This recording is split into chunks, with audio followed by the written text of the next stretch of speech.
छत्रपती संभाजी महाराज छत्रपती शिवाजी महाराज यांच्याबद्दल अवमानकारक वक्तव्य केल्याप्रकरणी त्याचबरोबर इतिहास अभ्यासक इंद्रजित सावंत यांना धमकीचा फोन केल्याप्रकरणी प्रशांत कोरटकर याच्यावर गुन्हा दाखल झाला होता आणि त्याच प्रशांत कोरटकरला कोल्हापूर पोलिसांनी तेलंगणा राज्यातून अटक केलेली आहे आणि नुकतंच त्यांना जुना राजवाडा पोलीस ठाण्यामध्ये आणलेलं आहे। कोल्हापूर सत्र न्यायालयामध्ये आज त्यांना दाखल करण्यात येणार आहे आणि इथं त्याच पार्श्वभूमीवर शिवप्रेमींची गर्दी देखील बघायला मिळते। खरं तर पायतानानं स्वागत करेन अशा पद्धतीच्या भावना या सगळ्या शिवप्रेमींच्या आहे। काय सांगाल, प्रशांत कोरटकर जो महिनाभर पोलिसांना गुंगारा देत होता, आज अखेर कोल्हापूरमध्ये आता त्याला पोलिसांनी आणलेला आहे, कशा पद्धतीच्या भावना आहेत? प्रशांत कोरटकरनं छत्रपती शिवाजी महाराजांच्या बद्दल संभाजी महाराजांच्या बद्दल अवमानकारक वक्तव्य केली, त्यानंतर तो गायब होता आणि हा पळकुटा कोरटकर महिनाभराच्या उठाठेवीनंतर आज त्याला राजवाडा पोलिसांनी ताब्यात घेतले। त्याला आज कोर्टात हजर करतील, त्याला जे न्यायालयात कारवाई होईल ती होईल, पण कोल्हापूरकर आमच्या अस्मितेला जर कोण नख लावत असेल तर ह्याला योग्य उत्तर नक्की देतील आणि आम्ही ह्याचा हिशोब चुकता गेल्याशिवाय राहणार नाही। खरं तर गेली महिनाभर कोरटकर पोलिसांच्या हाती लागत नव्हता। पोलिसांचं पथक देखील त्याच्या मागावर होतं। कोल्हापूर पोलिसांची पथक चंद्रपूर असेल, नागपूर असेल, त्याचबरोबर त्याच्या दुबईमध्ये जाण्याच्या देखील बातम्या व्हायरल झाल्या। अशा पद्धतीने चकवा पोलिसांना मिळत होता आणि त्यामुळेच खरं तर तो हाती लागत नव्हता। काय याच्यावर वाटते? काय बघा, मुख्यमंत्र्यांनी ज्यावेळेला अंगावर प्रकरण आलं बाकी काय सांगितले, कोरटकर हा चिल्लर माणूस आहे। कोल्हापूरकर ही अशी ताकद आहे की चिल्लर हिसकावून काढून घेतली आहे। आम्ही चिल्लर ती कोल्हापूरच्या दारातून ठेवली। आता चिल्लरवरती आम्ही पायतान घालून काय नाचणार आहे तुम्हाला 11 वाजता समजेल।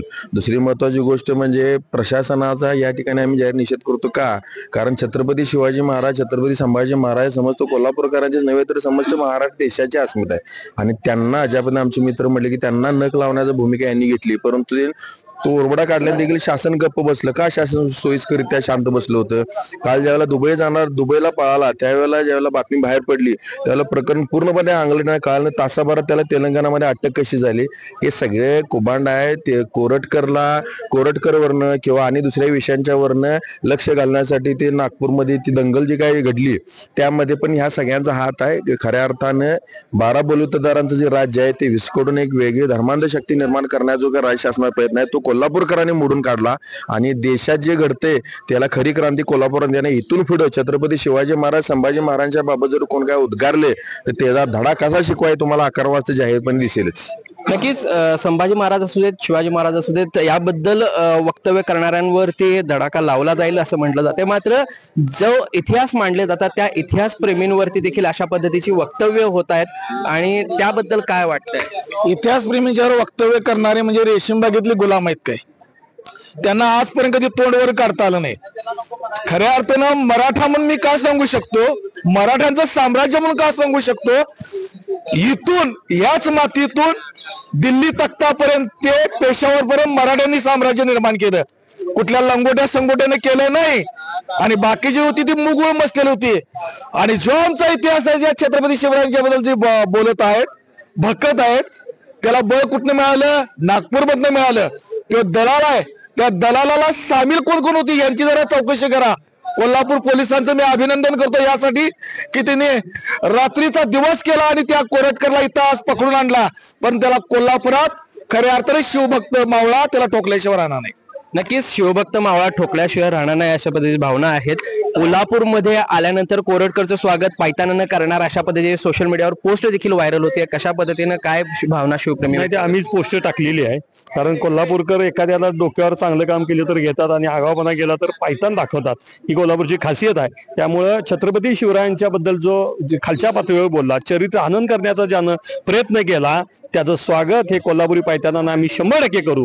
इतकं होऊन सुद्धा या सरकारचा आज चिल्लर जावाई गेले महिनाभर सापडत नाही। हा महिनाभर कुठे कुठे होता, कुठे कुठे फिरला, त्याला कोणी मदत केली, त्याला अर्थपुरवठा कोणी करा आणि कोण पोलीस अधिकारी, मध्यंतरी बातमी आली की कोणतरी पोलीस अधिकारी त्याच्या संपर्कात आहेत। या पोलीस अधिकारी जर का दोषी आढळला तर त्याच्यावर सुद्धा निलंबनाची कारवाई झाली पाहिजे असं आमचं ठाम मत आहे।